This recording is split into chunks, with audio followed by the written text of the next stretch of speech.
Black Star Network is here. Hold no punches! I'm real revolutionary right now. Black power. Support this man, Black media. He makes sure that our stories are told.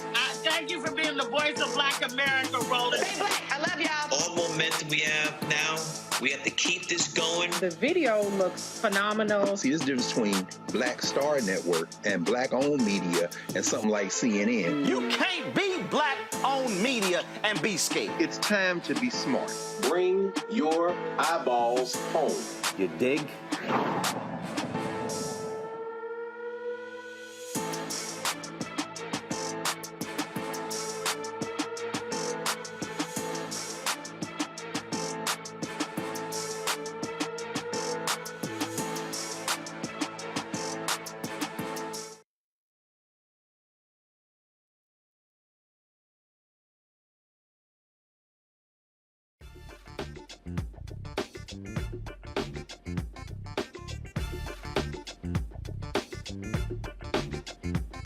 Today is Monday, October 3rd, 2022. Coming up on Roland Martin Unfiltered, streaming live on the Black Star Network. Supreme Court started this new term today. Tuesday, the court will hear a challenge to the historic Voting Rights Act that bars voting rules that discriminate based on race. I'll talk to two of the plaintiffs from Alabama.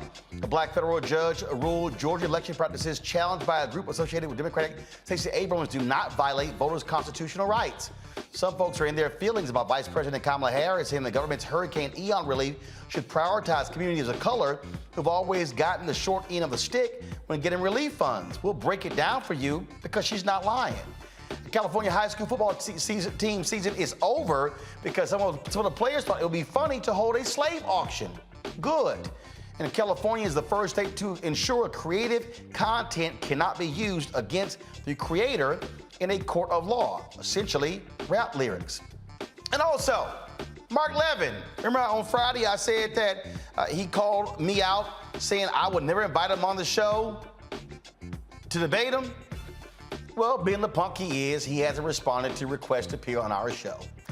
In today's Fit, Live, Win segment, a nurse with type 1 diabetes and her husband developed a wellness plan for those suffering from the disease. Y'all, it is time to bring the funk on Roland Martin Unfiltered on the Black Star Network. Let's go. He's got it. Whatever the miss, he's on it. Whatever it is, he's got the scoop, the fact, the find. And when it breaks, he's right on time and it's rolling. Best believe he's knowing. Putting it down from sports to news to politics. With entertainment just for kicks, he's rolling. It's on go, roll, y'all. It's Roland Martin, rolling with Roland now. He's funk, he's fresh, he's real, the best, you know he's Roland Martin now.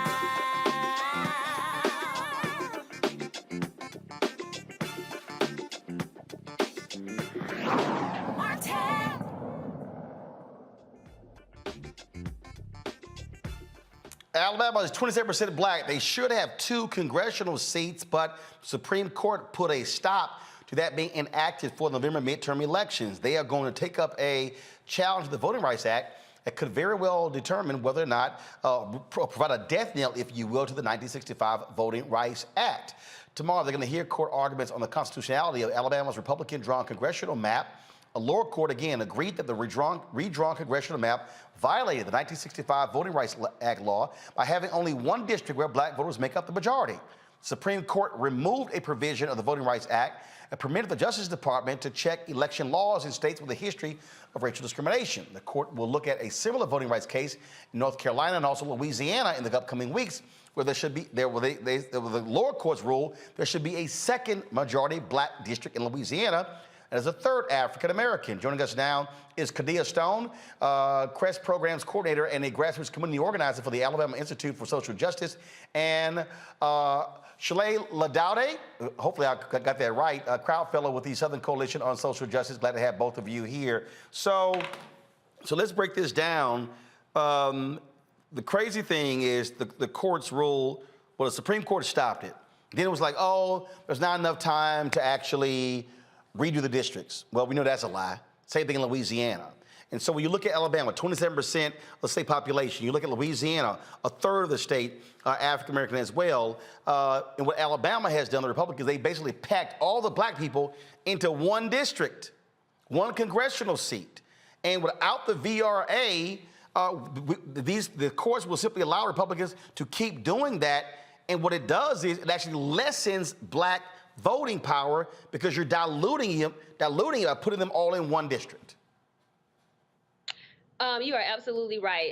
We should have two based off our state population. And right now, the black voting power in Alabama is diluted. And they basically stayed the maps because they didn't want to screw over the candidates who had already filed to run for office this upcoming term. But I say it's always the right time to do the right thing. And so now black Alabamians have to go and vote for positions that align with a map that's gerrymandered, and it dilutes our vote.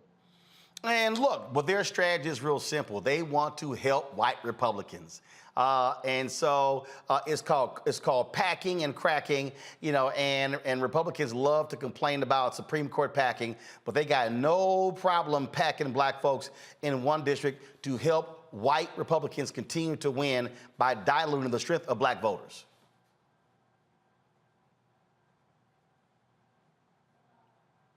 I agree. So it really comes down to, so with our court case, we're really staying partisan. And we're just really focused on the power of the black vote. And so, like you stated with the other Supreme Court cases, this isn't a fight for just black Alabamians. It is also a fight for black voters across the South, to include Louisiana. Louisiana has a similar case, and they were basically told that they'll get their decision based off of what the Alabama decision is. And so I like to say that I feel like this case can be as influential as Brown versus Board of Education, which led to the integration of schools across the South. This case, Milligan versus Merrill, can lead to black people gaining political power across the South in states such as Alabama. Louisiana has their case, and then South Carolina also only has one black congressional district. And so I kind of feel like with the map, they gave us that one district where we're packed, and they kind of was like, hey, that's y'all district, go sit down somewhere. But we are here to fight, to be the voice for our community and to make sure that our power isn't diluted in these upcoming elections. Karita, go ahead. Yeah, so I just want to say that there are a lot of things at stake right now, and our democracy is one of those. If America claims to be a nation that thrives on a democratic republic, this case is going to determine that based on the Supreme Court's decision and what they choose. Another reason why our democracy is at stake, because specifically Section 2 of the Voting Rights Act says you cannot discriminate based upon age, race, or gender in any voting procedure, and that's exactly what Alabama is doing with these current redistricting maps, and that is the argument that they have, the argument that they will be using in this case is about Section 2. So this means that the Voting Rights Act could be weakened even more than it already is. And the thing here, first of all, the reason I chose to go partisan is because it's a fact. Republicans control the legislature. They drew the districts. The same thing is happening in Texas and other places, in Florida, where what they want to do is, in Florida, Ron DeSantis basically demolished the black districts, and then they wanted to be able to, place black folks in other areas where there are safe Republican seats. And so there are two ways to screw over black voters. One is packing them in one district, which keeps them from being able to impact other congressional districts. That's one way. Or the flip side is to break up a black district and basically blow it apart into 4 or 5 different areas. In fact, that's what Republicans did in Tennessee, where they decimated the seat in Nashville, and so therefore then broke up Nashville, and now it's a part of essentially several congressional districts. So Nashville itself does not have their own congressional representative where most black people live. No, they're not pieces, and they're dispersed to other Republican congressional districts. That same thing can be seen in Alabama. The black belt is actually split into 3 different congressional districts to dilute the black voting power. So you see that same exact thing that you just mentioned in Tennessee is in Alabama in our black belt region. And unfortunately, though, you face an uphill battle because it was this Supreme Court, even in the 5-4 decision, without Coney Barrett being there, it makes it 6-3, where Chief Justice John Roberts led the gutting of Section 4. And so you face an uphill battle now trying to convince 5 justices to side with you. Luckily, you have these lower court rulings that even had Trump appointees who even said, damn, this is kind of blatant. There needs to be at least a second congressional seat. Yeah, I totally agree with you as far as Section 4 being gutted. As we know, Section 4 says that any jurisdiction that had a history of voter rights discrimination, they had to get their maps approved by the Department of Justice and the Civil Rights Department. And now that we no longer have that opportunity, that's why it's even more imperative that we as people pay attention to this case tomorrow, because it's going to determine whether the voting rights of all Americans at this point, what that would look like in the future. Indeed, indeed. Well, certainly good luck tomorrow, and we'll be watching to see what kind of questions are asked from the bench by the justices. Thanks a lot. Thank you for your support. All right, going to bring in my panel right now. Join to talk about this, Dr. Julian Malveaux, Dean, College of Ethics Studies, California State University, Los Angeles, Dr. Amakongo Dabinga, Professorial Lecturer, School of International Service, American University, and Renita Shannon, Georgia State Representative. Glad to have all 3 of you here. This right here, Julian, is the thing that Black folks, frankly, have been dreading, and that is, again, all of the previous victories, being able to now get Black folks voting in significant numbers. You had John Roberts, who essentially said, oh, Black people are voting so well, no need for the VRA. That's essentially what he said in gutting Section 4.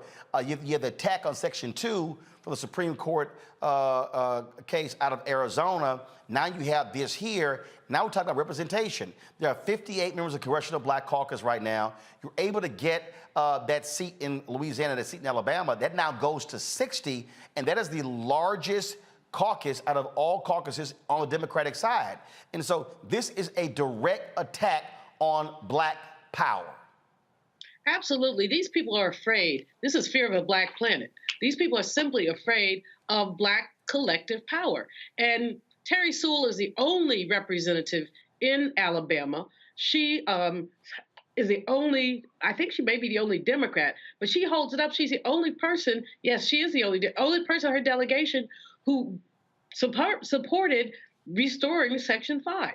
So these folks are afraid that they keep talking about democracy. That's a lie. As a young lady said in your previous segment, they keep talking about the right to vote, but unless you vote, they don't want us voting. They don't want us there. And the fact that this court is 6-3 does not bode well for us. Ketanji Brown Jackson, we love her. We're so happy that she's on the court, but she cannot make much of a difference. Where she will have power is in her dissenting opinions. If this goes down, she will be able, through dissent, to open the door for further challenges to these things that are going on. But it is disgusting, but it's where we are right now. It's simply where we are right now. Look, this is, Renita, my book, White Fear. That's what we're dealing with here. And I keep telling people, okay, why does it say how the brown of America is making white folks lose their minds? This is about power, white fear. These white folks fear another Black district in Alabama, another Black district in Louisiana, because they know, oh, that's going to mean 2 more Democratic seats in the House. They know that. And so they do not want additional Black power. Look, in Texas, with the explosion of the Latino population, there were supposed to be essentially, Texas got several, I think it was like 4 new seats. The Republicans made like 3 of them Republican, 1 Democrat, because they didn't want those Latinos putting in Democratic members. This is about power, and they want to keep white Republicans locked in power. You're right. This is about white fear, and it is about maintaining power. We saw the same thing happen here in Georgia, where after our census, we saw almost 1 million more new people here in Georgia who were accounted for. It was mostly Black and brown folks, and you saw if anybody who's paying attention to Georgia's maps and their redistricting process, saw that Republicans, their party is almost all white, brought out maps that did packing and cracking. And Roland, you covered it on your show, when I confronted the bill sponsor, because these maps came before my committee, he didn't even know what packing and cracking was. And so this is a well-coordinated, consistent, and funded effort across the country of Republicans doing what they can to make sure that we do not see a fully representative democracy in this country. And in Georgia, it happened from the school board level all the way up to the congressional level. So what your guest said about this being a very important case, she's absolutely right. Because here in Georgia, we have a case also, but we were told, it's too close to the elections. We're not saying that your maps are legitimate, but we're just saying we can't deal with it right now. We need some southern state to be able to get this settled in court in a way that is fair and it is equitable so that we can all have a shot at getting legitimate maps. So this is just so important, and I really hope that the general public will start to tune in and just take a look at what is happening across the country to Black voters, because it's packing and cracking. Every state you look that is heavily Black and in the South, it's packing and cracking up and down. And all of these folks, Congo, who sit here and say, I don't see what's going on. Black people haven't gotten this, haven't gotten that. This is a direct assault on Black people. This is about voting. It is about power. And so people who did not pay attention, to Schoolhouse Rock need to do so, because, look, what they're saying is we want to keep y'all disenfranchised. Your numbers have grown, but we don't want you to benefit from your numbers growing. We want you to have to be subservient to white Republicans. That's their strategy, period.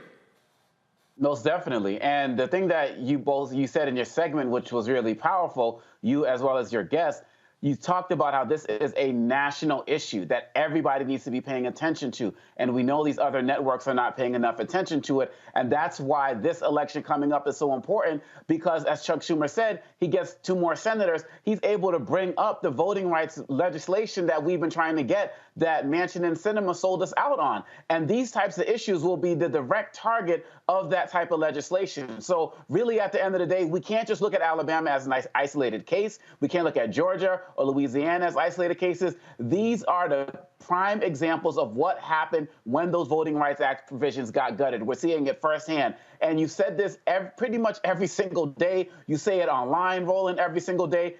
If we don't get it together now, it may be too late going into 2024. We have an opportunity to maintain the House. We have an opportunity to get control of the Senate and have a president in there who's going to fight to make sure that this is not a problem. So for anybody who's saying it doesn't matter, for anybody saying my vote, this is what we need right now. And coming in the next month or so, this might be our last chance for a while to really start to set the record straight for our community across the entire country. This is not just about 1 or 2 or 3 states. Absolutely, absolutely. All right, folks, hold tight 1 second. We come back on Roland Martin Unfiltered. Y'all, look, all these people, they running around, whining and complaining about Vice President Kamala Harris because she said we want to make sure there's equity in hurricane relief. These folks actually haven't read previous stories where Black folks in minority communities have not gotten equitable dollars. Yeah, we got receipts. We got them. And also, we got something to say to punk-ass Bill Maher, who had the audacity on his show this for Friday to say, drop Harris from the ticket because she's failed politician. We got something to say to you, too. You're watching Roland Martin Unfiltered on the Black Star Network. If you're on YouTube, hit the like button, the share button. Same thing on Facebook. Folks, let's hit 1,000 likes quickly. Let's also download the Black Star Network app, Apple phone, Android phone, Apple TV, Android TV, Roku, Amazon Fire TV, Xbox One, Samsung Smart TV, and also join the Bring the Funk fan club. Your dollars make it possible for us to do what we do. And so send your checks and money orders to P.O. Box 57196, Washington, D.C. 20037-0196. Cash App, $RM Unfiltered. PayPal's R Martin Unfiltered. Venmo's RM Unfiltered. Zelle, Roland at RolandSMartin.com. Roland at RolandMartinUnfiltered.com. We'll be right back.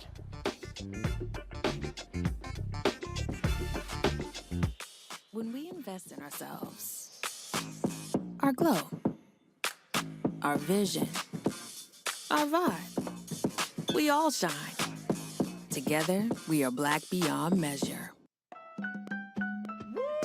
We're all impacted by the culture, whether we know it or not. From politics to music and entertainment, it's a huge part of our lives, and we're going to talk about it every day right here on The Culture with me, Faraji Muhammad, only on the Black Star Network.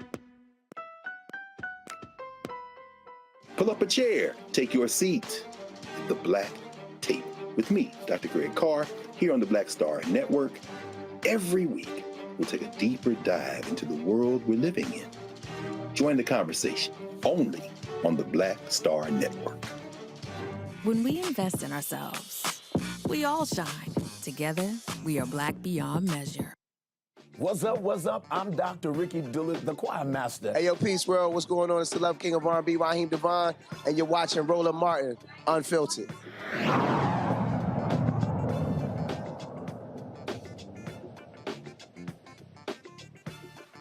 In Georgia, a black federal judge ruled against Fair Fight Action, the voting rights group founded by Georgia Democratic gubernatorial nominee Stacey Abrams. The lawsuit accused Georgia Governor Brian Kemp, then Secretary of State, of using his position as the state's top elections official to promote voter suppression. U.S. District Judge Steve Jones, an Obama appointee, ruled in favor of the state. Judge Jones found that Georgia's election practices do not violate voters' constitutional rights. Judge Jones said this about the case: although Georgia's election system is not perfect, the challenge practices violate neither the Constitution nor the VRA. This is a voting rights case that resulted in wins and losses for all parties throughout the litigation and culminated in what is believed to have been the longest voting rights bench trial in the history of the Northern District of Georgia. And so, unfortunately, that's a loss there, Renita. This is supremely disappointing to see the decision in this case, because basically what the judge is saying is that although some of the practices that are being challenged in court by Fair Fight Stacey Abrams' group may not be the best practices, black voters have been surviving and have been able to win some elections. How disappointing is that? Let me tell the public exactly what types of things are being challenged in the lawsuit. It was things like exact match, which is a policy that was basically said if you had any part of your information that was not on your voter's card, if it was different than what was on your driver's license, that could be a reason you could not vote. Let me tell you, the day that this policy was passed in committee, the chair of the committee couldn't even get my name right, nor my colleagues who's currently running for Secretary of State in Georgia. So we know that in our community, we a lot of times will have unique names that can be difficult to spell, but my name not being Mary is not a reason that I should not be able to vote. The other thing they were challenging was that we have a policy here in Georgia where if you don't vote regularly enough, you're kicked off the voting record. And so these are things. Imagine if the state said to you, hey, you know what? You haven't been driving enough. We're going to take away your driver's license. These policies were absolutely asinine, and these policies were directed at making it really hard to get registered, to stay registered, and to vote if you are a black or brown person living in Georgia. And so it's just extremely disappointing that this judge, who is a black man, could not see and understand why these policies, why he should have sided with the folks who brought the case to talk about the lack of equity for black voters here in Georgia. It's unbelievable. Speaking of equity, on Friday, Vice President Kamala Harris participated at the Democratic National Committee's Women's Leadership Forum. The topic turned to Hurricane Ian. Harris described that federal relief will be based on equity and prioritize people in communities of color, because people of color in low-income communities are most affected by natural disasters, such as this hurricane. This is what she said, y'all.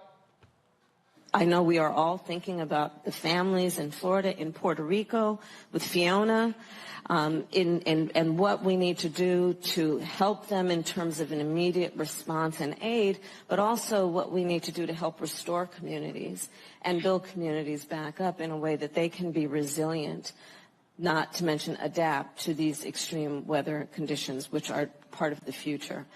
On the point that you made about disparities, you know, when I was District Attorney of San Francisco, I was elected in 2003. I started one of the first environmental justice units of any DA's office in the country focused on this issue, and in particular on the disparities, as you have described rightly, which is that it is our lowest income communities and our communities of color that are most impacted by these extreme conditions and impacted by issues that are not of their own making. And so Absolutely. And so we have to address this in a way that is about giving resources based on equity, understanding that we fight for equality, but we also need to fight for equity, understanding not everyone starts out at the same place. And if we want people to be in an equal place, sometimes we have to take into account those disparities and do that work. Well, all these white conservatives all up in arms of what she said, but they're facts, and they're undeniable facts. In fact, we're going to go to a couple of guests right now who are in Georgia, in an area of Florida that's impacted, where African Americans are greatly impacted. Aletha Shapiro, she's a social, racial, and reproductive activist and organizer, and Cindy Bunyai, hopefully I pronounced that correct, Cindy, who is running for Florida Congressional 19th District. Glad to have both of you here. You heard what the Vice President said. You got all these white conservatives who are upset with what she had to say, but the facts don't lie. All across the country in previous natural disasters where minority communities were impacted, a lot of the dollars did not flow to those areas. They flowed to largely white, middle class, and affluent areas. Yeah, you're 100% right. We are sitting here in Naples in a mobile home park that had flooding that was up to one man's chest, as he described it. And you can see some of the items that they lost behind us. They're completely ruined. And we saw people getting evacuated from Fort Myers and Sanibel, and that was the priority. Those wealthy areas in Southwest Florida got their needs met before these folks who are still to this day without power and without resources for their homes. And they weren't even told to evacuate here until it was too late. They found out when the water was rushing up. Yeah, they evacuated in the middle of the night, as one man told us. Aletha, so y'all are there, and you've been posting photos and videos in Naples, Florida, and people hear that and they think, oh, that's one of the affluent areas, but everybody who lives there all don't have money. Yep. Two of the communities that we were at 2 days ago, one is called Riverside Park and one is called Anthony Park. Yep. They are literally in the physical shadows of a brand new multi-million-dollar complex within walking distance to the crown jewel of Naples, which is Fifth Avenue, where, it's Fifth Avenue. And Rick Scott, who lives here in Naples on the Gulf of Mexico, literally passes these communities every day to leave his house, basically. And you would almost, if you blink, you would miss the communities. They're so small. So most people don't even know that they're even here. Right. And these are folks who, many of them have lived here their entire life before Naples was built up. They are victims of gentrification, and a lot of them are just waiting for a disaster like this to be pushed out, so this can be redeveloped into high, income properties, right? But these folks are also the engine of the economy here. They are working in the retail sector, the hotel sector, the restaurants. They are small business owners, and they are the lifeblood and the original folks who were here in this town. So, and obviously, the president has promised that the resources are going to come to the area. But what we also know, governors play a decision. Look, I was born in Houston, Texas. When the hurricane hit, when Hurricane Harvey hit there, lots of money went to Texas. The governor specifically refused to give any money to Harris County. So, yes, you're right. Here in the state of Florida, we have Governor DeSantis. Now, I will say he loves Lee County because he handpicks all the folks who are in power here. But they are doing what they always do, doing handouts to their friends, making sure that their buddies get in the contract. That's the same thing in the Good Old Boys Network that they do here in Southwest Florida. And what we've also seen here is that, much like other Republican-run areas in our state and around the country, you have people who are completely incompetent running things. So they waited to the very last minute to give the emergency evacuation order. We had less than 24 hours to evacuate for this devastating storm. Many places, most places like where I live up by Fort Myers, we had only like 3 hours before we were supposed to be sheltered in place to evacuate. So lives were lost because these people sat on their hands. They didn't want to ruffle feathers. They didn't want to get people mad. But what happened is people lost their lives. People here in Collier County were expecting the community leaders to go through the neighborhoods like they usually do and let them know that there was an evacuation. And they simply didn't do that. And that's why you saw such devastation in these communities here in Southwest Florida and in Naples in particular. And I actually just want to tell one story about that. We met a lady in Anthony Park. Her name is Jackie. She lives here her whole life. She's 66 years old. She said that she never got an evacuation order. In the middle of the night, she needed to be evacuated. She said it was the most disgusting experience ever, that they were treated like complete animals. They arrived in an open air vehicle.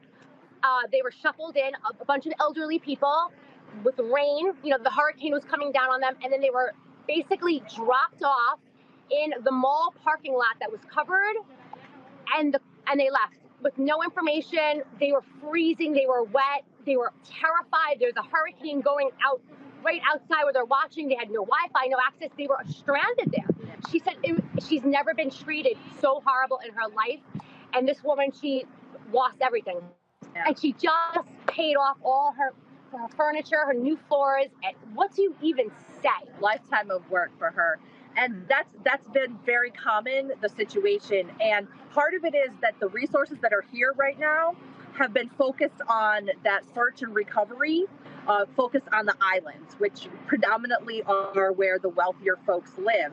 So all of the regular stuff that people around the communities who don't live in beachfront homes need is not a priority right now. They're still very much in total disaster mode on those areas. So people who have been without power for a long time and their food is rotten, they're still stranded in their home with flood waters like in Harlem Heights.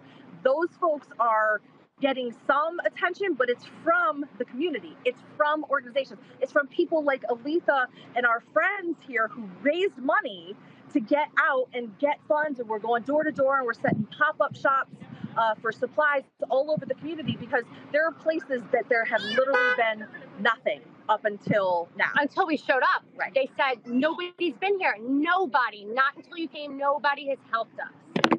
All right, then. Well, Cindy and Aletha, I appreciate the work that y'all are doing out there, and we'll certainly keep beating the drum to make sure that this happens. And certainly, I hope the same people who are whining and I hope the same folks who are whining, complaining about the vice president will actually look at your social media to understand that she was right. Thank you so much for allowing us to uplift all these stories. That really means a lot to the community. Thank you. We appreciate it. Thanks a lot. Thank you. All right, folks, we want to give you a sense of, again, stories that have been done showing exactly how these areas have been impacted. So, and how black communities have been harmed, okay? And so, guys, come on, pull it up, please. All right, so listen, this right here is a piece in the New York Times last year. Why does disaster aid often favor white people? The federal government often gives less help to black disaster survivors than their white neighbors. That's a challenge for President Biden, who has vowed to fight both inequality and climate change. So you're whining about Vice President Kamala Harris and what she said. Hello. Here's another one. Hurricanes disproportionately harm black neighborhoods. It's because of environmental racism. Okay, here we go. I mean, again, can you disagree with these? Fine. White New Orleans has recovered from Hurricane Katrina. Black New Orleans has not. Okay? Now, numerous stories, y'all. Numerous stories why FEMA aid is unavailable to many who need it most. Numerous stories have been showing this. EPA just detailed all the ways climate change will hit U.S. racial minorities the hardest. It's a long list. Do y'all now understand why climate change is inherently racist? Y'all, do you understand why I wrote this book? Listen, why are these white conservatives attacking Vice President Kamala Harris? Because she dared use the word equity. And I told y'all, they do not like the fact that she's talking about equity. They don't want equity. They hated multiculturalism. They hated affirmative action. They hate diversity, equity, and inclusion. You see how they use the word woke and try to tear everybody down. This is all. What did I tell y'all about that NPR story? And y'all gotta let me know when we book those authors of the study on the show. A study was done since 2008. White folks in America are increasingly against government programs because they believe that we're getting all the money and they're losing money. Even though there are more poor white people in America than poor black and Latino people. That's what you got going on. And then, of course, you got idiots like Bill Maher, who now, remember, early on, we saw all these attacks on Vice President Kamala Harris, all these stories. Y'all notice you really haven't seen many as of late, right? You haven't seen many as of late. But now Bill Maher decides to open up his big-ass mouth, and he decides to say, oh, my God, Biden should replace Vice President Kamala Harris because she's such a failure. She's a failure? Really, Bill? I don't think so. And just because you say so. So here's this is the discussion that took place on his show on Friday night. Listen to this stupidity. Could see is replacing the vice president because,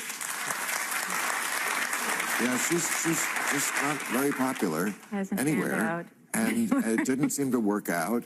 And I don't know, that's been done before on a ticket, I mean, a lot of people... Tulsi Gabbard, remember, that was that moment in the debate where she brought up that there are men and women in California that are in prison for these, pot deals, and then she was laughing about getting high on the radio station.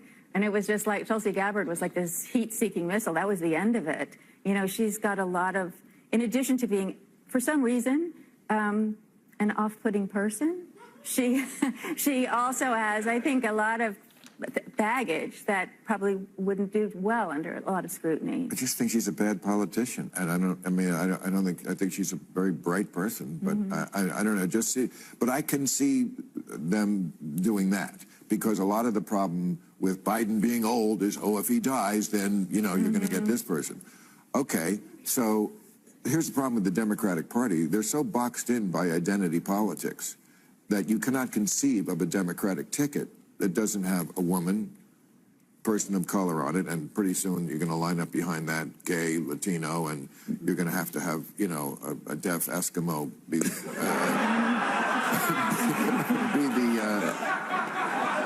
I think it's Alan. But am I right that they are boxed in by identity? Well, first of all, I see it differently in that I don't think Kamala has caught fire yet or found her footing. I think that's true. I think the polling data says that.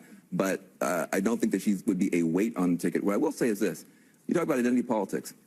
Joe Biden is an example of identity politics. Joe Biden is an example of black voters saying, we think we need to put a white guy in there. And nobody says he's an identity politics guy. Pence. How do you get Pence? You have Trump, who is not the most saintly guy in the world, needs somebody whose identity is conservative Christian. He goes and gets Pence. So politics is about identity. That's what it is. But whenever there's a person of color or a woman, we say, well, that's identity politics. It's all identity politics. You just got to put a ticket that can win. And that's I don't know. I have. All right. So I had somebody who came up to me last week at CBC, older sister, and she said, Roland, I love watching your show. I used to watch it all the time, but you cuss too much. See, what I just played is the reason why I cuss. And I told her, I said, I don't cuss that much. I'm trying not to cuss.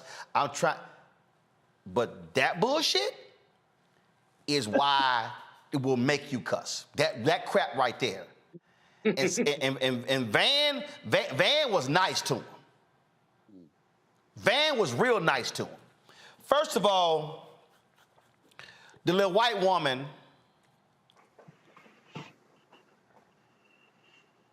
I would have said, what the hell is off-putting? Mm-hmm. I would have said, I need you to explain to me off-putting. Mm-hmm. Every black woman who has worked in corporate America, in politics, in academia, has heard that little they're off-putting. What do you mean, off-putting? Then I heard baggage. First of all, she straight lied. It has been totally refuted, that lie about Kamala Harris locking up millions of people because of weed. That lie has been refuted. And a whole bunch of brothers and sisters were running around believing that lie, and it's a lie. It's a flat out lie. And in fact, my man Drew comments, Drew, y'all follow him on social media. It was so funny because he's done a number of videos. Y'all, let me see if we can get Drew on the phone about this whole weed deal. It's a lie. So that woman just lied, and Bill Maher said nothing in correcting her. Then he said, bad politician. Do you know who is the most effective person for the White House right now in talking about the Dobbs decision and Roe v. Wade in the political context? Vice President Kamala Harris.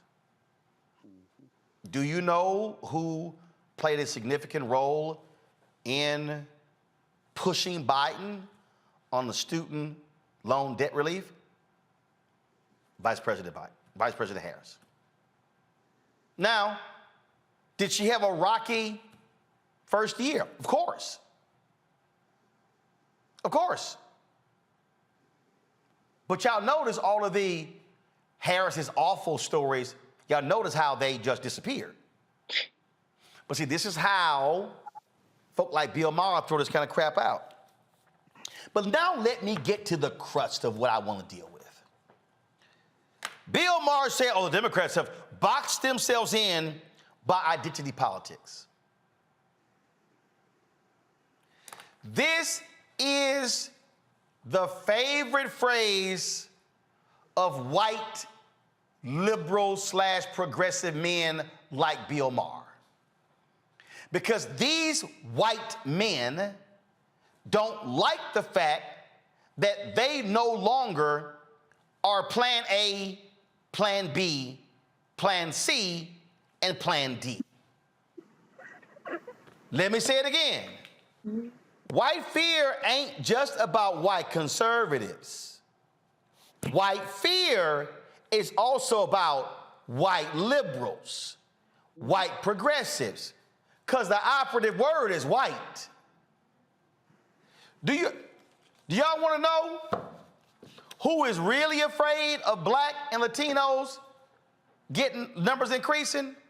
White Democratic strategists who control the purse strings to the billions of dollars because they don't want to see black strategists, black campaign managers, black media analysts, black pollsters, because these white Democratic strategists have become multi-millionaires off of these campaigns. It ain't no different.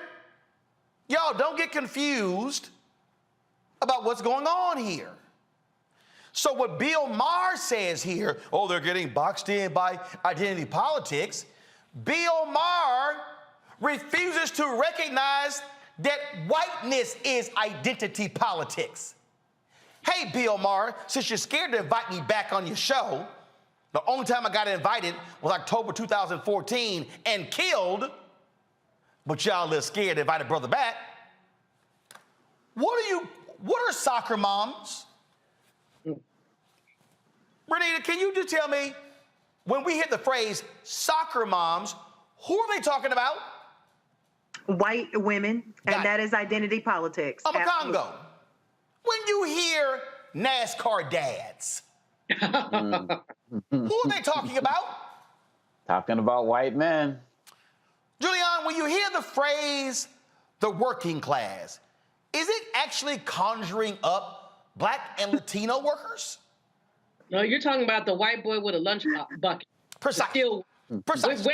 Well, with the majority of working classes. Right, precisely. I got it. But the point here, folks, is when you look at politics, they literally segment audiences based upon identity.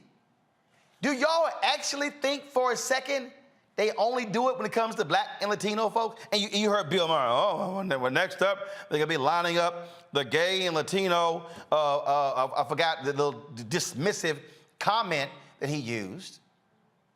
Y'all, this is what we're talking about here. Clock. And so you got to be aware of white so-called Democrats and progressives who themselves, they don't like the fact that we now get to have a voice. We now get to have a perspective. Bill Maher is one of those white men. And see, Bill Maher thinks because he slept with a lot of black women and he smoked weed with a lot of black people, he thinks he's a brother. You're not. Bill, you are a white man. You talk like a white man. You live like a white man. And you don't want to accept the reality that this is a world that is no longer being dominated by white men. White men like yourself are threatened by black people, black men, black women, Latinos, Asians. That's a fact. You don't want to own up to that. And what y'all do is y'all sit here and purposely lie on Vice President Harris, and then the stuck on stupid people who do no research, who listen to disinformation and misinformation, they run with it. Well, and see, this is why y'all get mad. Roland, why you interrupt people? Because when people come on my show and lie, I stop them. They lie, I stop them. Bill Maher should have known with all the weed he smoked that what she said about Kamala Harris, locking up all of these black and brown people because of weed, was a lie. But when you're not a real journalist and you're playing a smart media person, you're really a comedian, and there's some smart comedians, you don't have the research at hand, so you can't say, I'm sure that's not true. So that woman, and again, just so y'all think I'm confused, I'm going to play what Caitlin said, which is a lie, and I'm going to bring my man Drew in, and I'm going to bring the panel in as well, because y'all need to understand why we do this show. It's because people with like Bill Maher, with major platforms, when they throw that stuff out there, then folks will run with it. And then it spurs stories and blogs and podcasts. And that's how it gets built. Oh my God, Vice President Kamala Harris is so awful. She's so terrible. She should be replaced in 2024. With who, Bill? A young white guy? Hell, you complained about gays and Latinos. So Pete Buttigieg, I guess you don't pass Bill Maher's test. Oh, AG Secretary. But Sarah, sorry, you're out. What Bill Maher is essentially saying is, please, white people only apply. So let me just play again. To listen to this, I want y'all to listen to clearly what is being said here. Could see is replacing the vice president because, yeah, she's just not very popular anywhere, and it didn't seem to work out. And I don't know, that's been done before on a ticket, you know. I mean, a lot of people. Tulsi Gabbard, remember that was that moment in the debate where she brought up that there are men and women in California that are in prison for these, pot deals, and then she was laughing about getting high on the radio station. And it was just like Tulsi Gabbard was like this heat-seeking missile. That was the end of it. She's got a lot of, in addition to being, for some reason, an off-putting person, she also has, I think, a lot of baggage that probably wouldn't do well under a lot of scrutiny. I just think she's a bad politician, and I think she's a very bright person, but I don't know.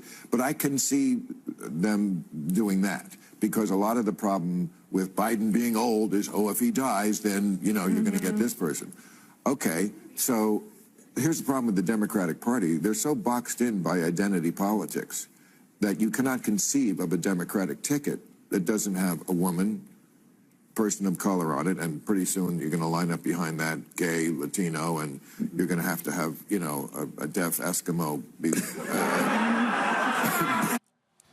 A deaf Eskimo.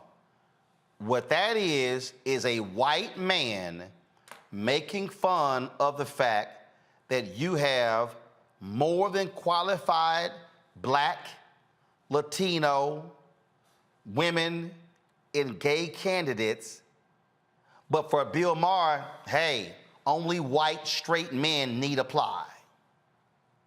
That's really what he's saying. Drew, I called you because you just heard what that fool Caitlin had to say, and Bill Maher did not correct her at all. Drew, can you hear me? Hear you loud and clear. You hear me? All right. So she sat here and just lied. And how Tulsi Gabbard just blew her away about all of the men and women who Kamala Harris locked up because of weed and pot smoking. Bill Maher didn't correct her. You've done numerous videos completely just dispelling that lie. Well, yeah, because it's not true. It's pretty easy stuff to look up too.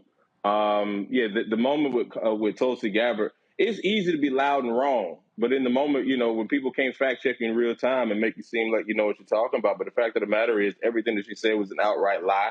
It was misinformation, disinformation way before we even had a COVID situation.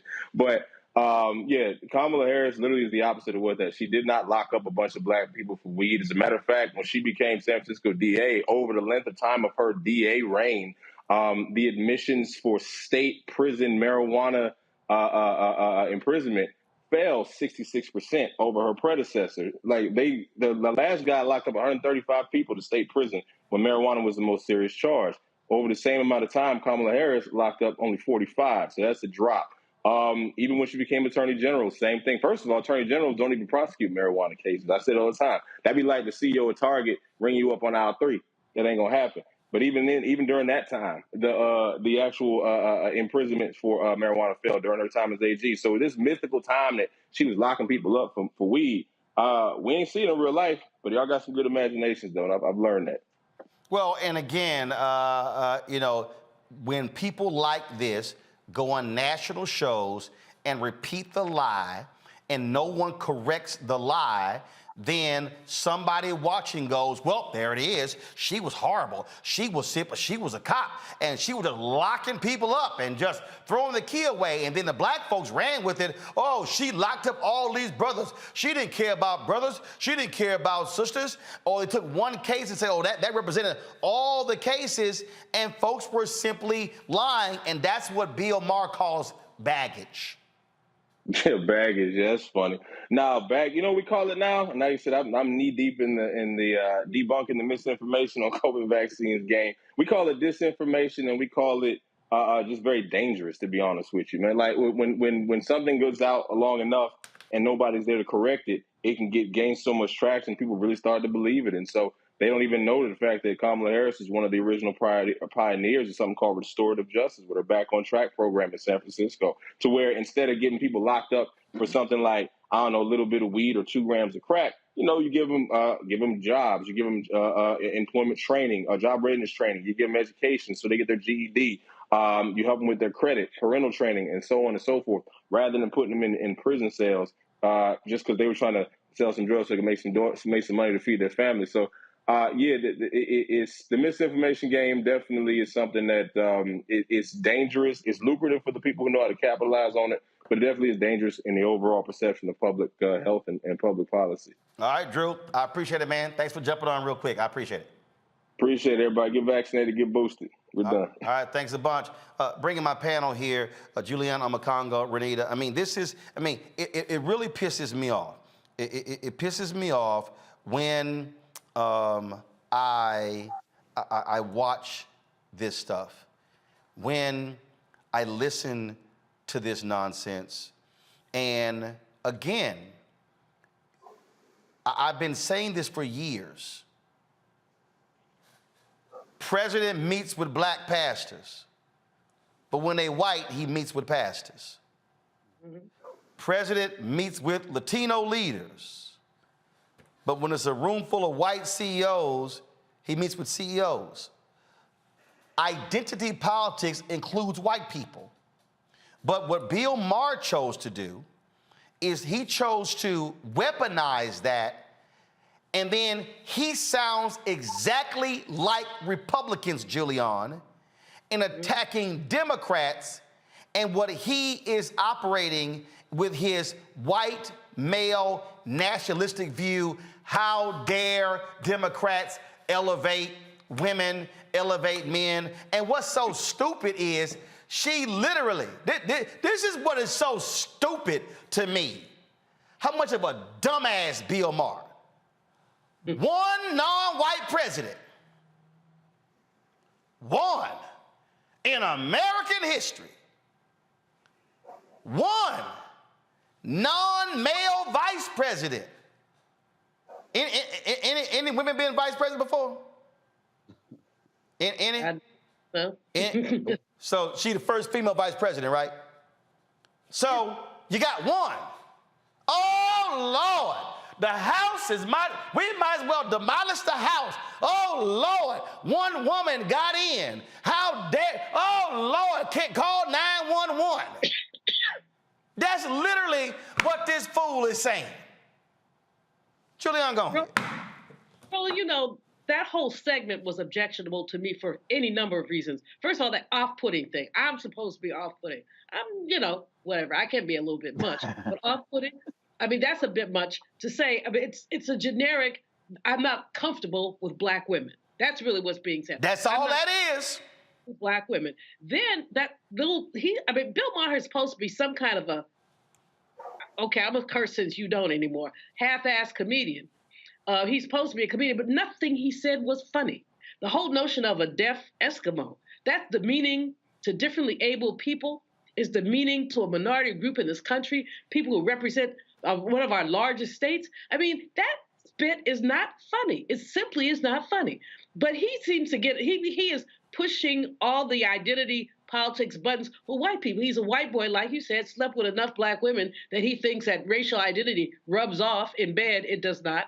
But the whole thing just was objectionable to me. I just sort of sat here seething, saying, and I used to like Bill Maher, but that was just some stupid ass nonsense. Excuse my cursing.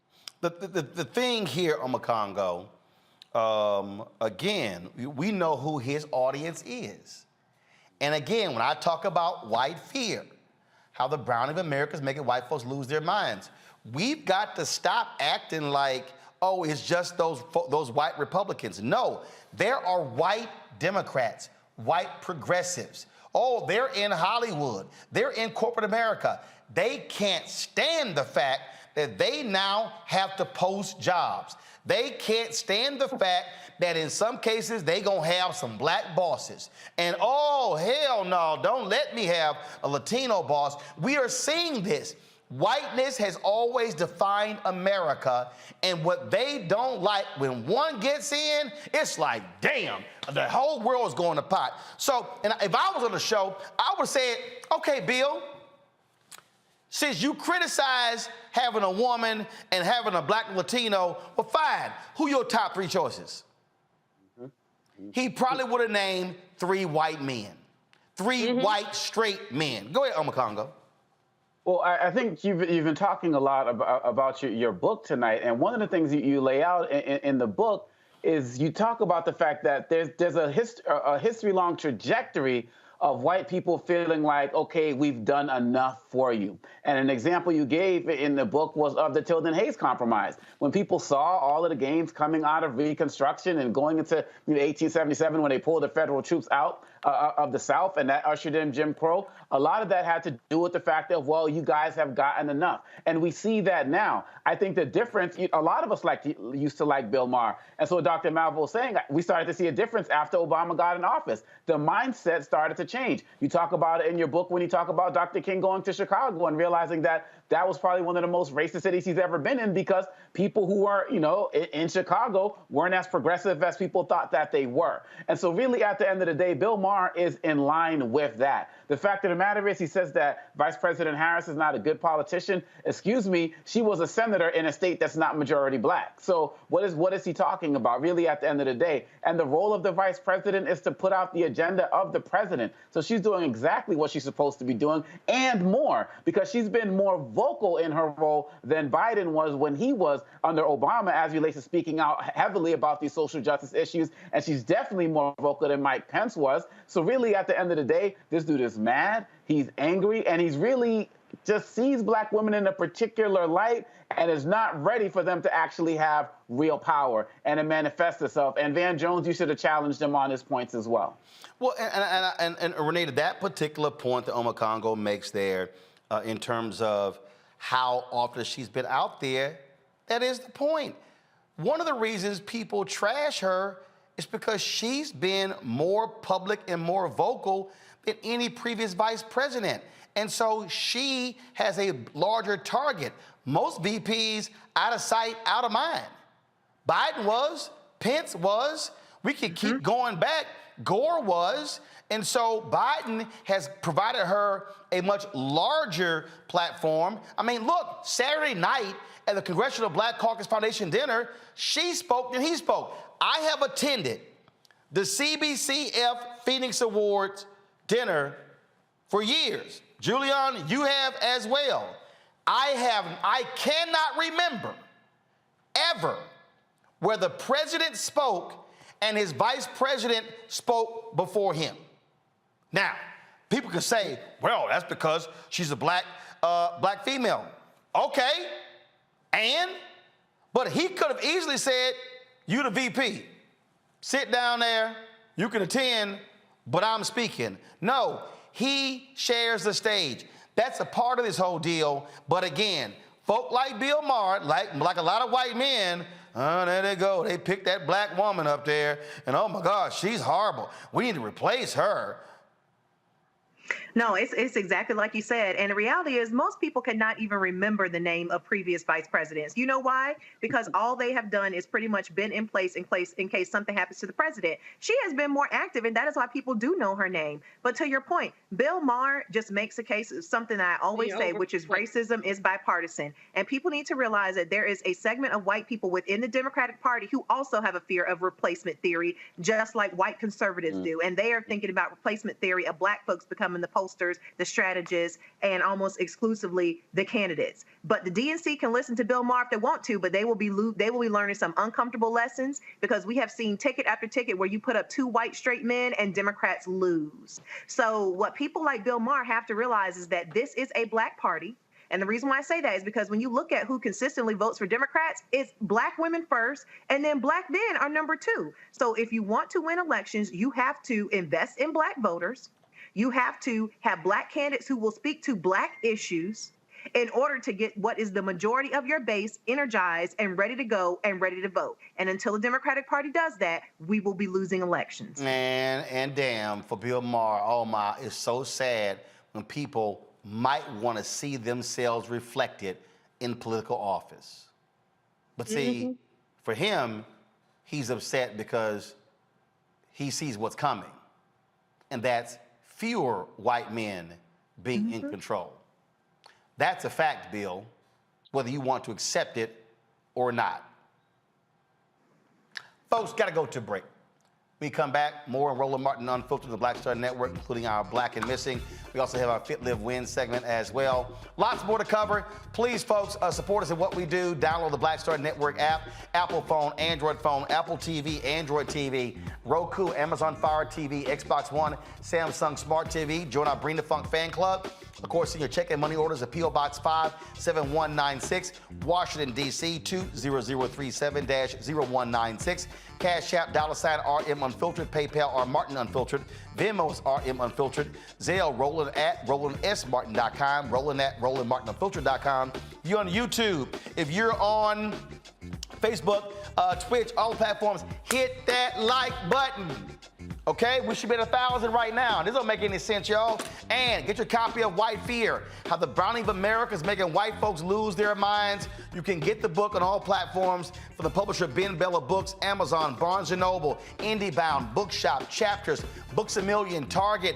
Download it on Audible. We'll be right back. When we invest in ourselves, we're investing in what's next for all of us. Growing, creating, making moves that move us all forward. Together, we are Black beyond measure. Hatred on the streets, a horrific scene, a white nationalist rally that descended into deadly violence. White people are losing their damn minds. An angry pro-Trump mob storms the U.S. Capitol. We've seen We're about to see the rise of what I call white minority resistance. We have seen white folks in this country who simply cannot tolerate black folks voting. I think what we're seeing is the inevitable result of violent denial. This is part of American history. Every time that people of color have made progress, whether real or symbolic, there has been what Carol Anderson at Emory University calls white rage as a backlash. This is the rise of the Proud Boys and the Boogaloo Boys. America, there's going to be more of this. Here's all the Proud Boys, guys. This country is getting increasingly racist in its behaviors and its attitudes because of the fear of white people. The fear that they're taking our jobs, they're taking our resources, they're taking our women. This is white fear.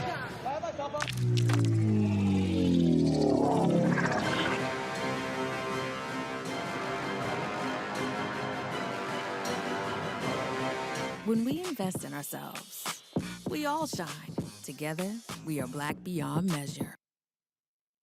Don't you think it's time to get wealthy? I'm Deborah Owens, America's Wealth Coach, and my new show on the Black Star Network focuses on the things your financial advisor or bank isn't telling you. So watch Get Wealthy on the Black Star Network.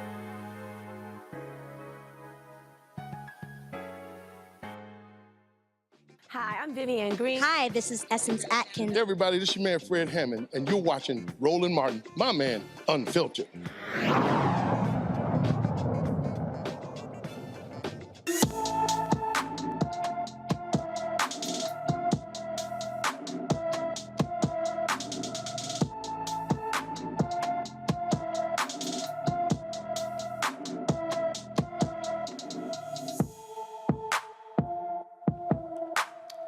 Diamond Womack disappeared from Frederick, Maryland on September 22nd. The 15-year-old is 5 feet 7 inches tall, weighs 160 pounds, with brown hair and brown eyes. Anyone with information about Diamond should call the Frederick, Maryland Police Department at 301-600-2102, 301-600-2102.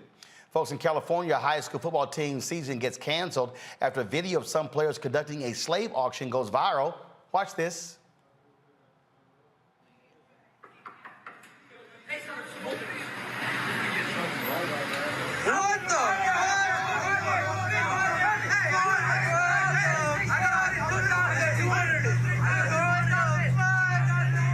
This happened at River Valley High School in Yuba City, California. Some football team members participated in the prank auction of black teammates. School district officials saw the video, and the Yuba City Unified School District Superintendent Doreen Osumi called the video unacceptable and deeply offensive. Osumi released the following statement following discussions with the students who were involved in the unfortunate and extremely distressing incident at River Valley High School. I can confirm that those who participated will not be playing the rest of the season. They violated our student-athlete code of conduct, which they all signed and committed to follow, and that will not be ignored or minimized. As a result, we do not have the necessary number of players to safely field the varsity team and must thus forfeit the remainder of the season.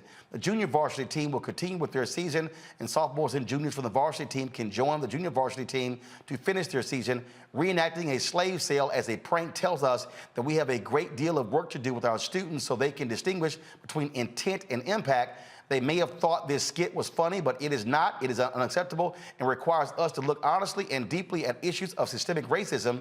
We know that corrective action may be required in accordance with policy, but it is education, honest, open discussions, and instruction that will guide our students to realize that their choices and actions have consequences. At this time, the district and site administration are working earnestly to identify lessons and programs to help our student body learn from this situation. When students find humor in something that is so deeply offensive, it tells me that we have an opportunity to help them expand their mindset to be more aware, thoughtful, and considerate of others. Omakongo, here's one thing that also jumps out. If that was my son or nephew, and that was standing right there. Hello. Hashtag team whip that ass. Will be, y'all think I... See, we as black people, we are also going to have to make clear to this generation, you don't get involved in no bullshit like that. Yo, I mean, that was the first look. The response from superintendent was perfect in terms of hitting all of the right tones. But my mind all day, Roland, has been wrapped on these black students and what they have been taught or not taught at home to feel the need. Because I don't care if this is hazing, I don't care if this is any type of peer pressure. When you are taught as black people to stand on your principles in every way, shape, or form, you in no way, shape, or form participate in something like this. And we have seen all across the country our young black students demonstrate incredible courage and fortitude in the face of serious adversity, whether it be at sporting events, whether it be at Black Lives Matter protests, and just our young people have made us proud in every single way, but not all of them. And so we really need to find out what is at the heart of something like this, because really, quite honestly, at the end of the day, the reason why this concerns me is twofold. Number one, this happened in a state like California. You know, this isn't like Arkansas and all of these where people are trying to ban black history and stuff. I also saw that I think some of the kids who were there were possibly Latino as well. But as we're removing history from the schools, and if we're not teaching it at home and in our communities, we're going to have future generations of more black children who are going to see something like this and think that it's cool because they do not know the history. And all of us here on this show tonight, we all came from communities where we were taught that school is not going to be the primary teacher of our culture. It comes from our home and from our communities. And so in all of our communities across the country, we got to make sure we're snatching up all of our kids right now and make sure they're getting the history and the knowledge that they so far haven't gotten in school and they're going to get less of if some of these states continue to have their way. Yep. Bottom line is shut it down. Shut it down. We need to shut it down. Absolutely. I think that the administrator... Go ahead. No, Rita, go ahead. Yeah, no, absolutely. The administrator made the right decision in completely just shutting the whole thing down. You know, I knew we were going to talk about this topic tonight, and I was trying to find the video because as I read the story, I was just thinking, who would be participating in this? Like, what is the situation that we would have black children thinking that this is okay to participate in? To see this video now firsthand is just unbelievable. And like Omakongo said, many of the lessons that black people need to learn and be taught will have to be taught at home by black parents who understand what it is to grow up and live in this country as a black American. Julian? You know, this is why we need ethnic studies. This is why Shirley, I'm forgetting her name, I'm blanking her name now. Our Secretary of State has mandated that any student who goes to a community college or a Cal State must take at least one ethnic studies class, and they're trickling it down to the high school, obviously not to that high school. But I looked at those young brothers, I just want to scream, cry. If they were, like you are, Roland, if that was one of my children, I would have knocked them into next week just for participating in such a thing. This is why we need ethnic studies. And these people who don't want to teach critical race theory or anything else, they want to perpetuate this kind of nonsense, and it is unacceptable. The administrator did the absolutely right thing, and some of these youngins who think they're going someplace on a football scholarship, they now pretty much have been disqualified because the rest of their season is blank. But it's beyond the football and scholarships. It's the acceptance of anti-Blackness that permeates our nation, whether it's California or not, permeates our nation. Anti-Blackness is real. Historical denial is real. Yep. And this is a perfect example of it. Indeed. Folks, California is the first state to ensure creative content can't be used against artists in court without judicial review. Several artists like Killer Mike, Meek Mill, and Too Short witnessed the virtual signing of Assembly Bill 2799, also known as the Decriminalization Artistic Expression Act, into law. Prosecutors have used lyrics against artists in several recent high-profile cases, including the May RICO sweep that landed Young Thug, Gunna, and several of their associates in jail. The prosecuting district attorney has maintained that their references to drugs, weapons, and violence are evidence of gang activity. California's new law advocates continue pushing for federal legislation, the Restoring Artistic Protection Act. This is a huge deal, Renita. Like I say, it's being used there in Georgia, but other folks are saying this should be law all across the country.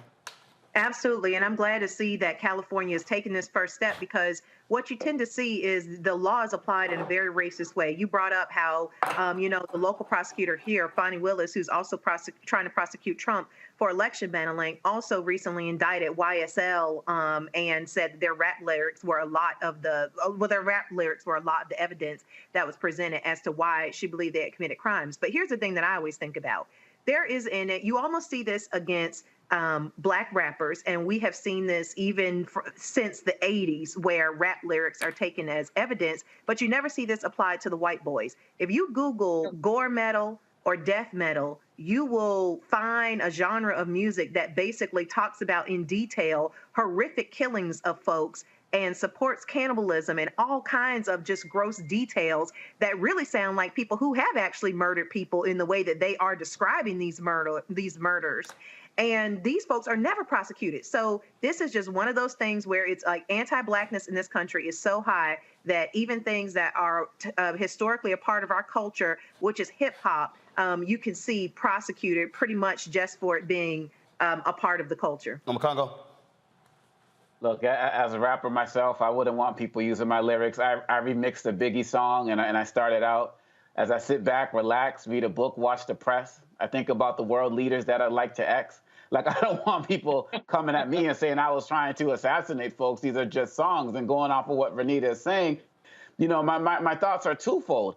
People don't take guys like Arnold Schwarzenegger and take what they did in The Terminator and use it in court cases and the like. And so, yeah, you got to protect our artists. At the same time, I think our rappers need to be mature enough in understanding that other states have not made this ban, right? So they are going to come for you. And you have to know that, and you're going to put out your lyrics. You have to know that these might be potential consequences. It's wrong, it's racist, and it's another way to target Black men. And so artists have to really make that balance if they want to take those chances in the states that they're in until they get these types of laws passed.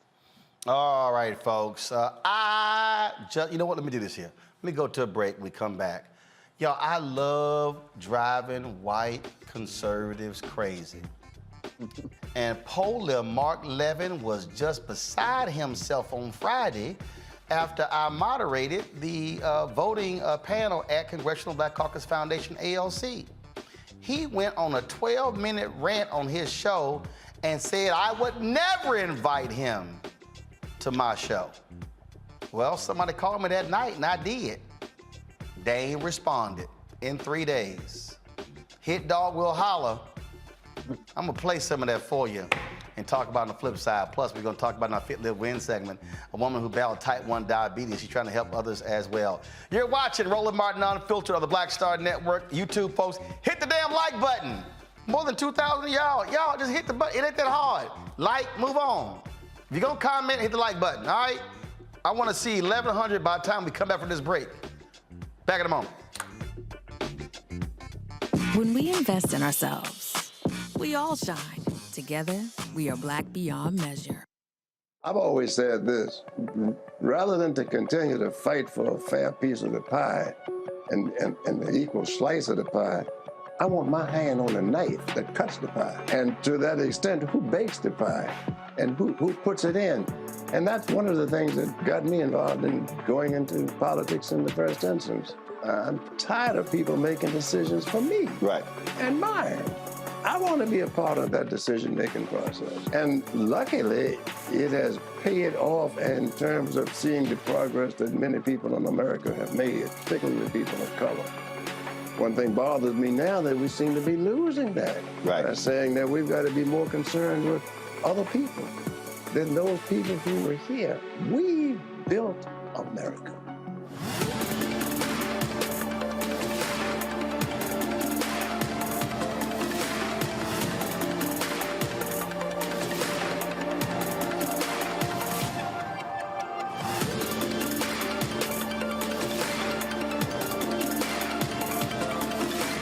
When we invest in ourselves, we're investing in what's next for all of us. Growing, creating, making moves that move us all forward. Together, we are Black beyond measure. Hatred on the streets, a horrific scene, a white nationalist rally that descended into deadly violence. White people are losing their damn minds.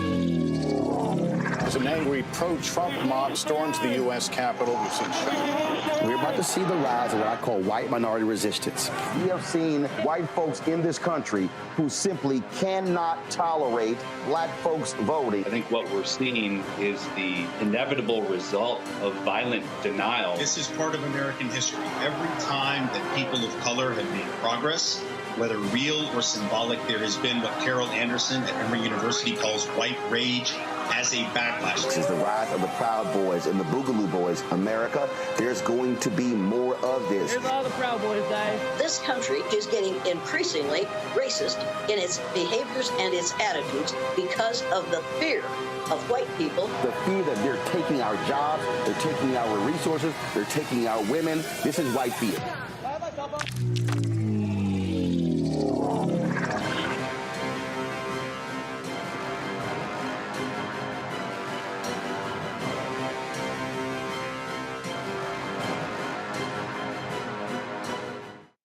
Hey, I'm Donnie Simpson. Hi, I'm Eric Nolan. I'm Shantae Moore. Hi, my name is LaToya Luckett, and you're watching Roland Martin Unfiltered.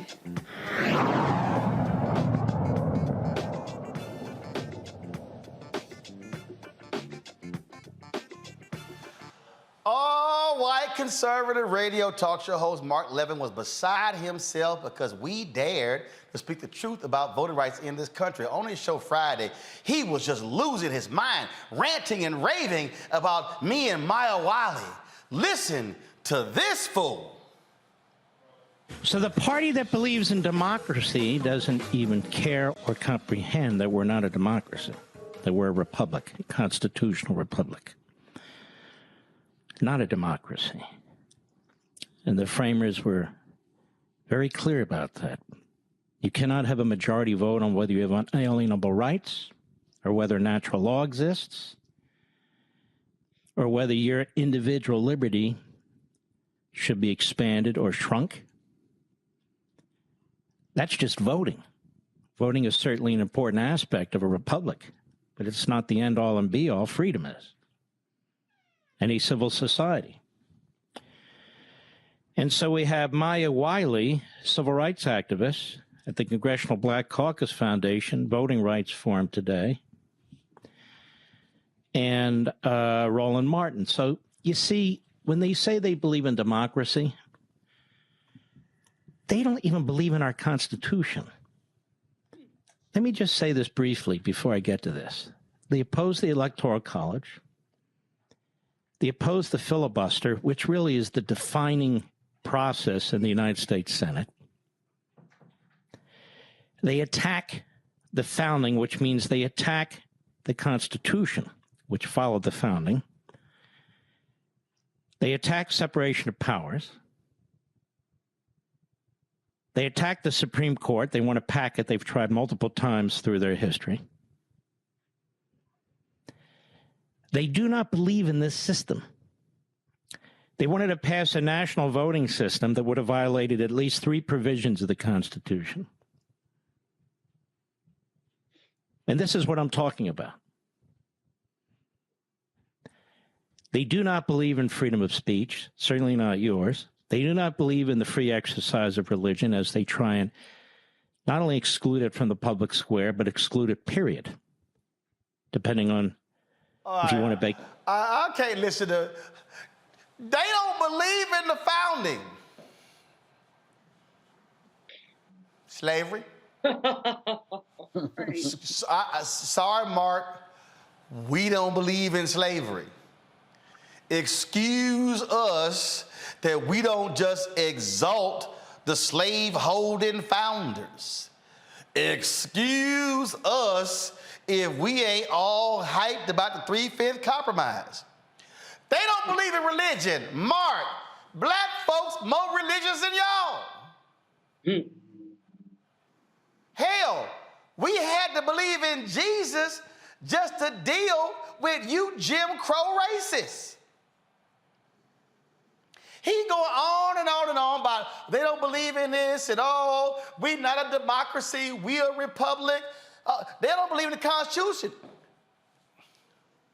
Mark, why did we have a 13th, 14th, and 15th Amendments? Why was the Civil Rights Act of 64 passed and the Voting Rights Act of 65 passed and the Fair Housing Act of 68 passed? Because y'all wouldn't believe in the same damn Constitution your ass say you love. If we were to believe that that document meant everything in the world, guess what? Then we wouldn't have had to add new laws. And the new laws were passed to force white folks to enforce the very law that had already been passed. And had we been treated equal, there wouldn't be no need for the 13th, 14th, 15th Amendment. So I love it when these fools say, oh my God, they don't believe it. What did Dr. King say? Be true to what you put on paper. The thrust of the Black Freedom Movement was to force y'all to abide by that very Constitution y'all say y'all love. That was the point. So I just get a kick out of these folks who lie to their audience. Oh my God, they don't believe in these things they don't believe in this. Hell, black people believe more in the Constitution and the government than many of you white conservatives do. Because clearly, y'all damn sure don't believe in law and order after January 6th. Oh, you want to go there, huh? Surely you don't believe in everybody has a right to vote, because y'all wouldn't be using all of your voter suppression tactics. Surely you don't, because you said, oh, no, we all believe in the right to vote. Really? How? Because you're stopping others from doing so. Nice try, man. Nice. They don't believe in the First Amendment. Oh, so now you care about the First Amendment? Because y'all always skip that one to go to the second. Just play by 60 seconds more of this fool. A cake for a certain ceremony, you don't have the right to make that decision. Or if you're a religious institution, you don't have a right to say that this club cannot be here because its foundational principles conflict with the entire purpose of the university. And you go on and on and on.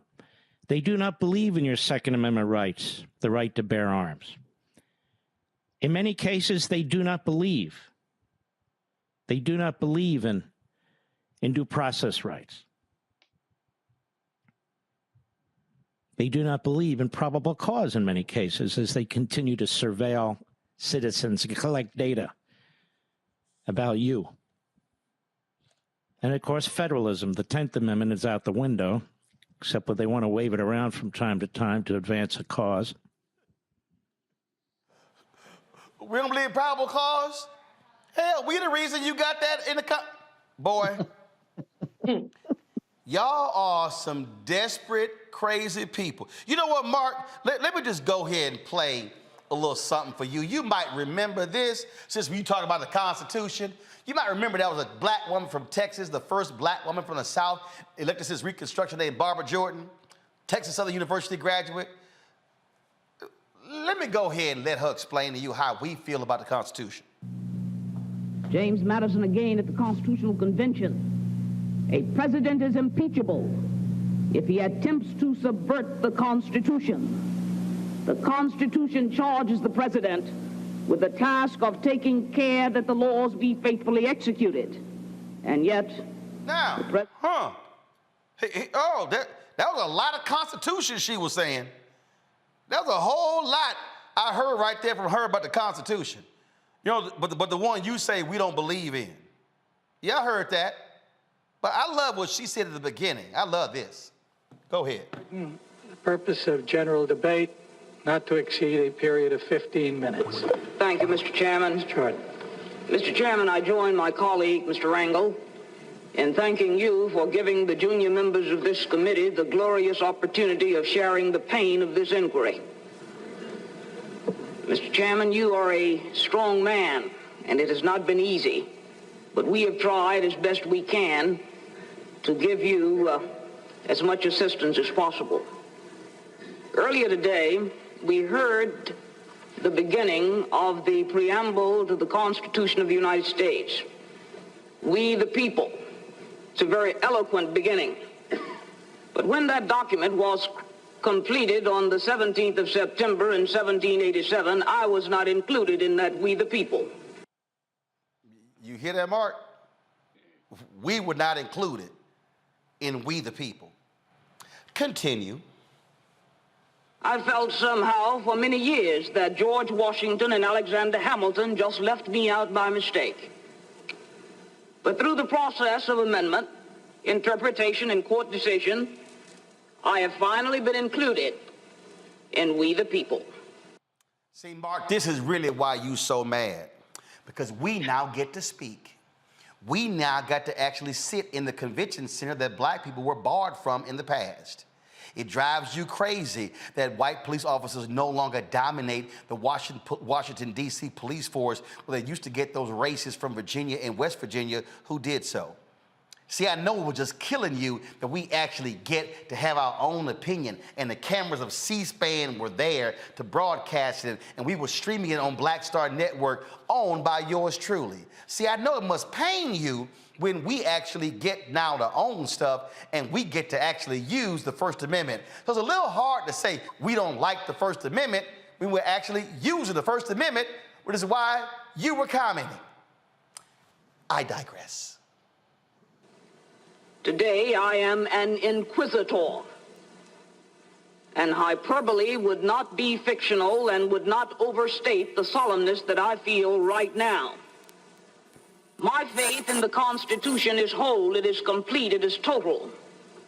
And I am not going to sit here and be an idle spectator to the diminution, the subversion, the destruction of the Constitution. And that, Mark, is what you can't stand. You cannot stand that we have read the same Constitution y'all wrote. And what you cannot stand is that we have used that same Constitution against you. We have used the same Constitution that was not written for us and was not designed for us to force y'all to give us the same respect and rights as you had when you were born. That's why you so upset. And then in your rant, you sat here and said, oh, he would not invite me on his show. Well, Mark, I invited you on my show Friday night.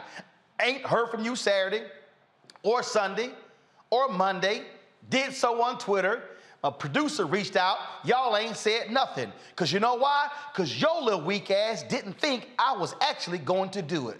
You can come on this show anytime and we can have that debate. I'll go on your radio show. I'll go on your Fox show. I'll meet your ass on any street corner in D.C. I'll meet you in a phone booth. I'll meet you anywhere. You can pack the audience with all your fans and I still show up to whoop your ass. Because I ain't afraid of you or nobody else. So you tell me, Mark Levin, when you want to go at it. I'm always ready. I don't even need advance warning. You just say when. See, this right here, Julian, Congo, and Renita, is what drives them crazy because, see, they think they are the experts on the Constitution. And what they cannot stand is that we are not going to accept a document that never had us in mind. We are going to change it in order to, it is relevant in the 21st century. That, Julian, is what drives them crazy because white men like Mark Levin cannot handle the fact that they, just like Bill Maher, they no longer get to call all the shots in 21st century America. And that's why they've been manipulating the law. That's why they've been suppressing the vote. That's why they've been attempting to sideline Black voices. And that's why Bill Maher had the temerity to say something about, or was the Caitlin, one of them, all white people look alike to me, but said something about Kamala Harris being off-putting. It is off-putting to have white people opine about people they should not even talk about. That Levin person, I don't even know who he is, never heard of him. That lets you know how much TV I don't watch. But clearly, his rant was so inappropriate and so unlettered, ignorant. We talk about what they don't believe. He doesn't know what we believe. Congo? At the end of the day, it's really sad because you could have really just interchanged Bill Maher and Levin in terms of the segments, and it goes straight to your point that whether we're talking about these liberals or conservatives, on some level, some of these guys are the same. And not only, Roland, have we fought to improve this country in every way, shape, or form in terms of making it as good as it's promised, we've also fought to improve it for everybody else. There's not a single right that we have earned in this country, that we have fought for in this country, that has not applied to everybody else. When you talk about things like the 14th Amendment, when you talk about policies that have started to exist like affirmative action that have benefited white women more than anybody else, anything that we've ever gained in this country out of our hard sweat, blood, and tears, we've never just kept for ourselves. People are always talking about this concern about, well, people are concerned about Black people becoming part of the majority because they're afraid we're going to do to white people what they did to us. That's not in our nature to do. I mean, when these white men went to fight for the Civil War, there were a lot of Black men left at home with these white women. Was there massive slaughters and destruction going on all over these plantations? Black women just uprise and start trying to kill as many Black women as possible who are left behind? That's not in our nature to do that. It's not in our nature to be evil and violent, but it is in our nature to fight for justice and to fight for what's right and to make this country as good as it's promised for everybody. And so, Mark Levin, you got to understand that we are never going back. We earned the right to be part of this country because we built this country. And if you don't understand that, then you're the one who has to go back and reread that Constitution, because much of the freedoms that have been granted in it were granted because of what we did, and people trying to get paid off the path that we laid. We're going to continue to fight for everybody, but we're going to make sure, in the spirit of the Honorable Barbara Jordan, that we are not disrespected, because that Constitution speaks for us now, too. And that's why they mad, Renita, because we ain't going nowhere. Right. And I'm with Dr. Malveaux, except I'm not going to be as nice about it as she was. Nobody cares about Mark. Nobody cares about Mark's tears. Well, let me say I don't care. And nobody even really knows who Mark is. And so the reality is that these are the type of white men that you see who are always waxing poetically about federalism, states' rights, and how Black people don't love the Constitution or even know how to read the Constitution, which is really just a racist trope. No, the Constitution is not Black people's Bible, but actually we've done a better job of adhering to the Constitution, because I didn't see Black people show up to the Capitol and try to burn it down and also try to overthrow the government just because their candidate of choice did not win. The reality is that white men like him are freaking out. because they are understanding that they are not the only people who will have a voice in this country, and they will not automatically just be in charge of everything. And they love democracy until it means that they can no longer be in charge. So bye, Mark. Nobody cares. Well, it's like I told Richard Spencer this when I debated that white supremacist on TV One. Y'all go to it.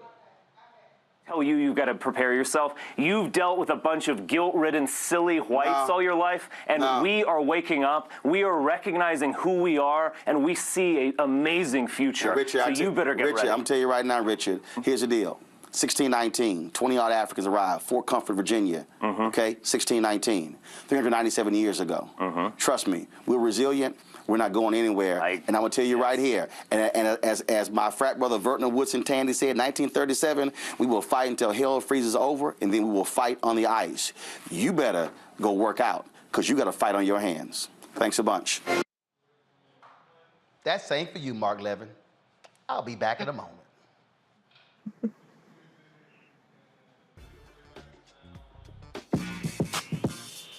When we invest in ourselves, our glow, our vision, our vibe, we all shine. Together, we are black beyond measure. Hi, I'm Dr. Jackie Hood Martin, and I have a question for you. Ever feel as if your life is teetering and the weight and pressure of the world is consistently on your shoulders? Well, let me tell you, living a balanced life isn't easy. Join me each Tuesday on Black Star Network for A Balanced Life with Dr. Jackie. We'll laugh together, cry together, pull ourselves together, and cheer each other on. So join me for new shows each Tuesday on Black Star Network, A Balanced Life with Dr. Jackie. When we invest in ourselves, we all shine. Together, we are black beyond measure. We're all impacted by the culture, whether we know it or not. From politics to music and entertainment, it's a huge part of our lives, and we're going to talk about it every day right here on The Culture with me, Faraji Muhammad, only on the Black Star Network.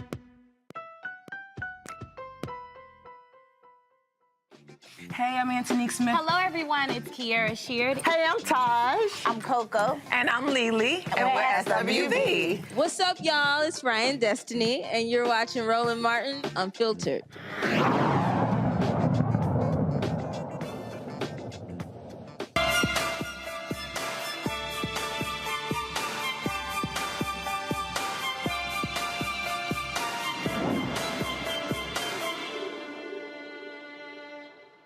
She's battled type 1 diabetes all her life. Now Marquita Butler wants to help others. She and her husband have developed a customized fitness and dietary plan for those who have diabetes to reach their health goals. Their one rule, you got to keep moving. She joins us right now from Lithonia, Georgia. Marquita, glad to have you here. So you say keep moving, and it's interesting. You know, a lot of people, they get focused on, oh my goodness, you got to be lifting weights and working out, cardio, whatever. But I've had other people say, look, your body needs to be in constant motion versus being sedentary. Is that what you're saying? Correct, for sure. And so you developed this, but really what led to it? Yeah, type 1 diabetes, but was it friends or the families who you were seeing having the same problem, and you said, hey, these folks need some help? I'm also a registered nurse, so I take care of these patients on a daily basis. So my goal became to become focused on prevention more so than curing disorders and diseases. Because once you get to the phase of being diagnosed, it's very hard to be cured. So the main thing is you want to live with it and be able to live a healthiest possible life. And when you talk about keep moving, but what do you recommend? Because again, now we hear 10,000 steps may not be the number to hit or whatever. And so what are you suggesting to people about keeping it moving if they don't have a home gym or anything along those lines? Find something that's fun for you. You know, get out with the kids, go skating, play basketball, play football, run around the neighborhood, fly a kite, you know, just get that body in motion. That's the main thing. And whatever it is that resonates with you, then stay focused on that. You talked about dietary, and so what are the basic things that you let folks know they must do when it comes to their diet? Because trying to get people to drastically change is real hard. Yeah, that's very hard. So the main thing is getting adequate water intake. That is the key thing. And the other thing is adding fruits and vegetables to your diet on a daily basis. So whatever it is, I tell people, whatever you normally eat, maybe just cut it in half and then add a salad on the side, add a piece of fruit, and you'll notice a huge difference. You know, instead of having 4 pieces of fried chicken, you do 2, and then you have a salad and some fruit on the side. You know, just trying to find a way to balance it out. You're there in Georgia, so Renita, I'll start with you. A question for Makita. Yeah, thank you for the work that you're doing. A specific question. So a lot of folks found themselves taking all their meetings over the computer and sitting down a lot more when we were trying to keep everybody safe from COVID. What do you recommend for folks who might have who are coming off of 2 years of sitting down too much? How do they get back into, being really active? Because I saw it with your video, you were doing a lot of things that if you've been inactive for 2 years, you probably won't be doing all of that immediately. So what do you recommend for people to just get back into the habit of being active? People are very, they shy away from just basic walking in your neighborhood, walking in your neighborhood park. Just say, hey, today I'm going to do a 1/4 mile. Next week I'm going to aim for a 1/2 mile, running up your steps or walking up your steps, just getting on the floor, doing some crunches, some push-ups, some basic stretching. Stretching goes a long way, especially the older we get stiffer. So that's a very vital part that should be included in our lives. Makongo. Well, I definitely want to commend you on the incredible work that you're doing and in saving lives. And some of those videos made my knees hurt. But I really give you props. It looks great. Could you speak about the importance of community groups and people getting together? Because some people just say, oh, I don't really feel like working out. But then sometimes they may get a little bit of motivation by coming together. Can you speak to that and its benefits? It's fine. Yeah, I tell people to challenge your friends, your loved ones. Tell them, if you love me like you say you do, come with me to this park. Come with me to this boot camp. Come with me to this swim meet, or basketball, or, just find something to do. And once people get together, you are more likely to be encouraged when you have a partner. So find somebody, even if it's just 1 or 2 people, and grab the kids. Like, we're trying to train them to live a healthy life as well. So use them as your workout buddy. They're trying to burn some energy off anyways. So it's very important to include them as well. Julian. Sister, first of all, I watched your video, and goodness gracious, I don't think I could do any of that. So I know what you mean when you say extreme workout. But what does extreme workout mean for someone like for an ordinary person who does spend probably most of the workday in front of the computer or, at a meeting, and basically I let my exercise routine go during COVID. I still walk a lot, but extreme, what does extreme workout mean to an ordinary person? To an ordinary person, it seems like a lot, but I always say start from the basics, go from, just the walking, the stretching, the moving your arms, to just, up and down, just get in motion. That's all. Whatever that means for you, just move. All right. There are folks out there who want to get more information on your fitness and dietary plan. Where do they go? They can go to butlersextremetraining.com, or they can reach me at Instagram at @thegoldengoddess_. All right, then. So, look, we appreciate it. Thanks for putting together, and good luck with it. We appreciate it. Thank you much. All right, Renita, Makongo, Juliana, I certainly appreciate y'all being on the show. Thank you so very much. Folks, that is it for me. I'll be seeing y'all for tomorrow from New York City, tomorrow and Wednesday. I got to go tape the appearance tomorrow on the Breakfast Club for my book, White Fear. Be sure to get your copy, folks. White Fear, how the browning of America is making white folks lose their mind. Available at Ben Bella Books, Amazon, Barnes & Noble, IndieBound, Bookshop, Chapters, Books A Million, Target. You can also download it from Audible or order through your favorite black bookstore. Support us by downloading the Black Black Star Network app. All platforms, Apple phone, Android phone, Apple TV, Android TV, Roku, Amazon Fire TV, Xbox One, Samsung Smart TV. And of course, you can also join our Bring the Funk fan club. Send your check-in money orders to P.O. Box 57196, Washington, D.C. 20037-0196. Cash App, $RM Unfiltered. PayPal, R Martin Unfiltered. Venmo is RM Unfiltered. Zelle is Roland@RolandSMartin.com. Roland@RolandMartinUnfiltered.com. Folks, I'll see you tomorrow. Holla!